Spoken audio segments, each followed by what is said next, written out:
बाबासाहेब आंबेडकर यांना मी मानाची वंदना करते. जय भीम. बाबासाहेबांनी आपण जय भीम ह्या जातीत जन्मलोय हे काही साधी गोष्ट नाहीये. हे जन्म घ्यायला आणि जय भीम व्हायला जे नशीब लागतं ते फक्त आपणच मिळवलंय. कळलं का?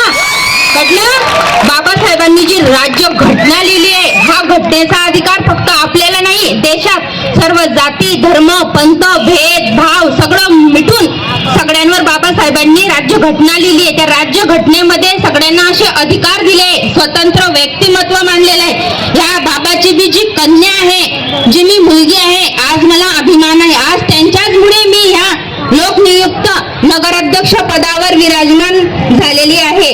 हे माझं खूप सौभाग्य मी मानते. आणि माझ्या सावदा नगरीतल्या ज्या महिला आहेत, जे सगळे उमेदवार म्हणजे सावदा नगरी आहे, जिने मला सपोर्ट केलाय त्याबद्दल तुमचा धन्यवाद आणि जय भीम.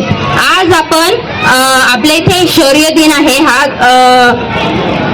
शौर्य दिनानिमित्त हा असा इतिहास आहे. आपले जे पेशवे होते 28,000 पेशवे ते 40,000 पेशवे यांच्यावर फक्त आपले 500 किती फक्त 500 महारांनी विजय मिळवलेली आहे. इथे 1 जानेवारी 1927 रोजी आपले भारतरत्न डॉक्टर बाबासाहेब यांनी भरपूर अनुयायांसोबत जाऊन तिथे एक शिलालेख असा स्तंभ आखलेला आहे. तो स्तंभ आपले भारत ईस्ट इंडिया कंपनीने तो स्थापन केला आहे ब्रिटिशांसोबत. तिथे जाऊन आपले सर्व बौद्ध धर्म आपला जो समाज आहे तो आजपर्यंत हा शौर्य दिन मनवत असतो. माझं म्हणणं त्याचप्रमाणे इथे उपस्थित असलेले नगरसेवक आजी माजी नगराध्यक्ष या सर्वांचं बी मी आभार मानते. तसेच इथे जे कार्यकर्ते हे जो दादा आहेत सर्व, त्यांनी मला जो हा इथे सन्मान केलाय त्याबद्दल त्यांचे आभार मानते. तसेच जे आपले पत्रकार बंधू आहेत त्यांनी त्यांचा मोलाचा वेळ दिला, त्यांचे देखील आभार मानते.